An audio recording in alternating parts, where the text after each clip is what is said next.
శ్రీమాత్రే నమ. జయ గురు దత్తాత్రేయ నమ.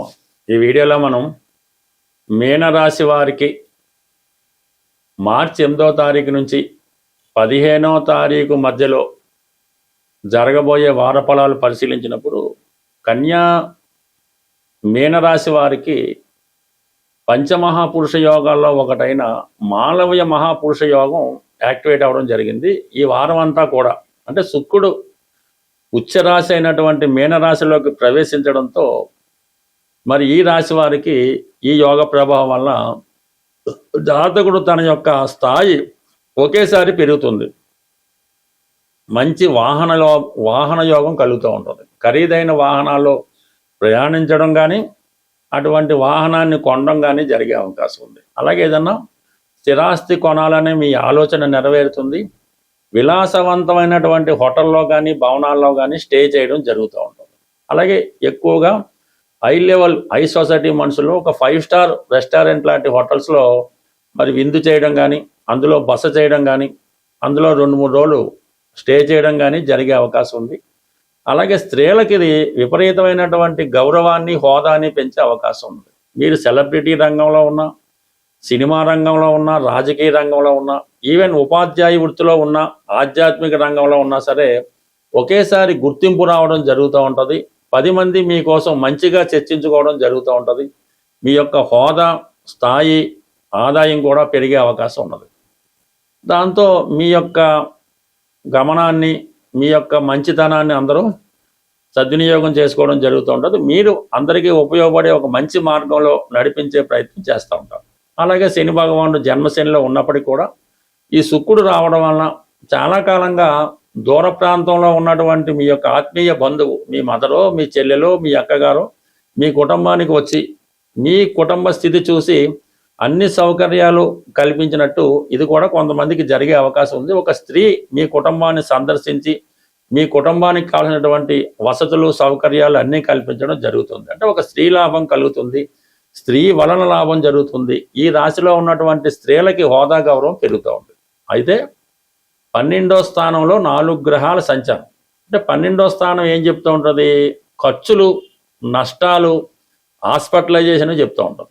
కొన్ని సందర్భాల్లో బాధ్యతలు కూడా చెప్తూ ఉంటుంది. అంటే రుణం తీర్చుకోవడం, మనం ఏదైనా ఎవరికైనా అప్పిచ్చి ఉన్నా, గత జన్మలో ఎవరికైనా రుణం పడి ఉన్నా, ఈ జన్మలో ఎవరికైనా రుణపడవలసి ఉన్నా ఈ సమయంలో మీరు తీర్చే అవకాశం ఉంది. ముఖ్యంగా కుజుడు వ్యయస్థాన సంచారం వల్ల కుటుంబంలో ఎవరో ఒకరిని చదివించడం కానీ, వాళ్ళకి పెళ్లి చేయడం కానీ, వారికి అనారోగ్యం వస్తే వాళ్ళకి హాస్పిటల్లో జాయిన్ చేయడం కానీ, వాళ్ళ ఖర్చులకి డబ్బులు ఇవ్వడం కానీ చదివే అవకాశం ఉంది. ముఖ్యంగా రక్త సంబంధీకులకి, అన్నదమ్ములకి ధన వ్యయం చేయవలసి ఉంటుంది. భూములు, స్థిరాస్తులు కొనే ప్రయత్నం నెరవేరుతుంది. భూముల మీద, స్థిరాస్తుల మీద కుటుంబానికి ఉన్న అప్పు తీర్చే ప్రయత్నం జరుగుతూ ఉంటుంది.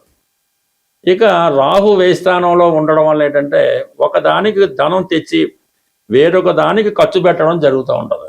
ఏదో ఎవరికో చెప్పి ఏదో పలానా పెళ్లి చేయాలి, లేదంటే ఇల్లు బాగు చేయాలని డబ్బు తేవడం, అది మీ విలాసాలకో ఇంకో దానికో ఇంకోటికి అప్పు ఇవ్వడానికో ఖర్చు పెట్టడం జరిగే అవకాశం ఉంది. కాబట్టి సాధ్యమైనంత వరకు ఈ విషయంలో కొంత జాగ్రత్త పడటం మంచిది. లేదంటే మీరు కూడా మరి ఏదైనా ఈ డబ్బు ఈ పనికి ఖర్చు పెట్టమని ఇస్తే వాళ్ళు వేరే విధంగా ఖర్చు పెట్టే అవకాశం ఉంది. కాబట్టి కొంచెం జాగ్రత్తగా చూసుకొని ఎవరికి ఇవ్వాలో, ఎవరి చేతిలో డబ్బు పెడితే మంచిదో వాళ్ళ చేతిలోనే పెట్టాలి తప్ప లేని పక్షంలో మనీ దుర్వినియోగం అయ్యే అవకాశం ఉంది.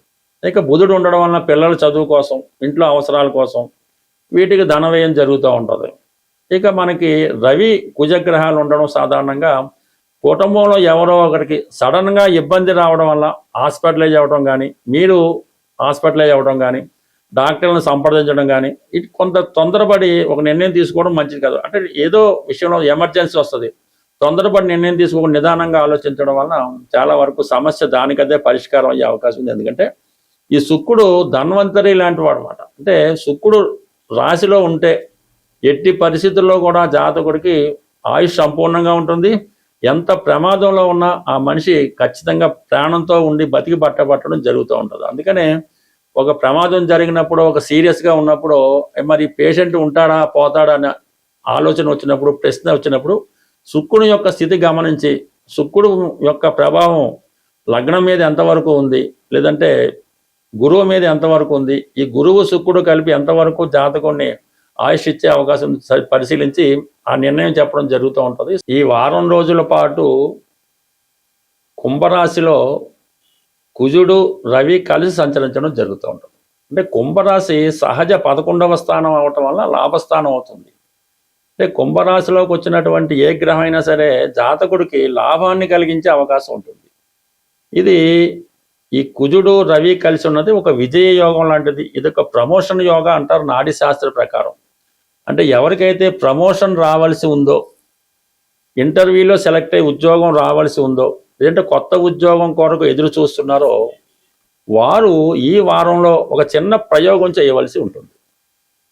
కుజుడికి ఇష్టమైనటువంటి మంగళవారం రోజు ఆదిత్య ఉదయం పారాయణ చేయాలి.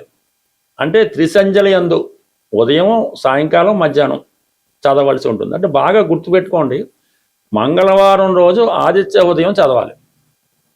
అలాగే ఆదివారం రోజు హనుమాన్ చాలీసా పారాయణ చేయాలి. హనుమాన్ చాలీసా అలాగే 3 సార్లు పారాయణ చేసి మరి ఆదివారం రోజు ఆంజనేయ స్వామికి అరటిపళ్ళు నైవేద్యం పెట్టాలి. అలాగే మంగళవారం రోజు సూర్య భగవానునికి గోధుమతో చేసిన హల్వా నైవేద్యంగా పెట్టి ఈ 2 రోజులు మాత్రం శ్రద్ధగా చేయటం వల్ల మీకు అర్హత ఉంటే 100కి 100 పాళ్ళు ఉద్యోగం అన్నది వచ్చి తీరుతుంది. లేదంటే ఏదన్నా కార్యసాధనలో మీరు విజయం సాధించడం జరుగుతుంది. అంటే సమస్త విద్యలు ఆంజనేయ స్వామికి సూర్య భగవానుడే నేర్పడం జరిగింది. సూర్యుడే మానవులకి ఏదన్నా ఇవ్వగలడు. అది శమంతకమణి లాంటిది రోజుకి విపరీతమైనటువంటి బంగారాన్ని ఇచ్చే శమంతకమణి కూడా సూర్య భగవానుడు ఇచ్చిందే. అలాగే అక్షయ పాత్ర, ఇవన్నీ కూడా ఏదన్నా అటు ఐశ్వర్యం ఇవ్వాలన్నా అటు ఆరోగ్యం ఇవ్వాలన్నా కూడా సూర్య భగవానుడు ఒక్కడు మాత్రమే ఇవ్వగలడు. ఆ సూర్య భగవానుడు మరెవరో కాదు, సాక్షాత్తు విష్ణుమూర్తే. అది ఈ చిన్న విషయం మీ అందరికీ తెలుసు. బట్ ఒక పరిహారం నిమిత్తం ఎవరైతే ఇప్పుడు నిరుద్యోగులు ఉద్యోగం కొరకు ఎదురు చూస్తున్నారో వారి చిన్నపాటి రెమెడీ మీరు చేసి చూడండి. విజయం అన్నది 100కి 100 పాళ్ళు మీకు రవి కుంభరాశి మారే లోపల వచ్చే అవకాశం ఉంది. వారం రోజులే టైం కాబట్టి కంప్లీట్గా మీరు ఈ పరిహారాన్ని పాటిస్తారని, రాబోయే నూతన సంవత్సరాన్ని ఆనందంగా గడుపుతారని ఆశిస్తూ స్వస్తి. అలాగే మరొక చిన్న విన్నపం ఏంటంటే, మన హైదరాబాదులో ఈ మార్చి నెల 29వ తారీఖున ఒక జ్యోతిష్య మహాసభ జరగబోతుంది. దాన్ని సెమినార్ అని కూడా అంటారు. అది హైదరాబాద్లో సుందరయ్య విజ్ఞాన కేంద్రం బాకలింగపల్లిలో ఉంటుంది. దాంట్లో పాల్గొనే అవకాశం ఉన్న వాళ్ళు ఎవరన్నా పాల్గొనాలని ఇంట్రెస్ట్ ఉంటే కంపల్సరీగా మీ నేమ్ రిజిస్టర్ చేసుకోవడం మంచిది. దీనికి ఎటువంటి ఫీజు మీరు చెల్లించక్కర్లేదు. మీకు కావాల్సినటువంటి భోజన సదుపాయాలు వగైరా వగైరా సంస్థ వారే ఖర్చులు పెట్టుకొని జ్యోతిష్యాన్ని ప్రచారం చేసే ఉద్దేశంతోనూ మరి కొంతమందికి ఈ ఉగాది పురస్కారం ఇవ్వాలనే ఉద్దేశంతో నిర్వహిస్తున్నారు. కాబట్టి అభిమానం ఉన్నవాళ్ళు తప్పనిసరిగా ఈ జ్యోతిష మహాసభలో పాల్గొంటారని, ముందుగా మీ పేరు రిజిస్టర్ చేసుకుంటే దానికి తగ్గ ఏర్పాట్లు సంస్థ వారు చేసుకునే అవకాశం ఉంటుంది. స్వస్తి.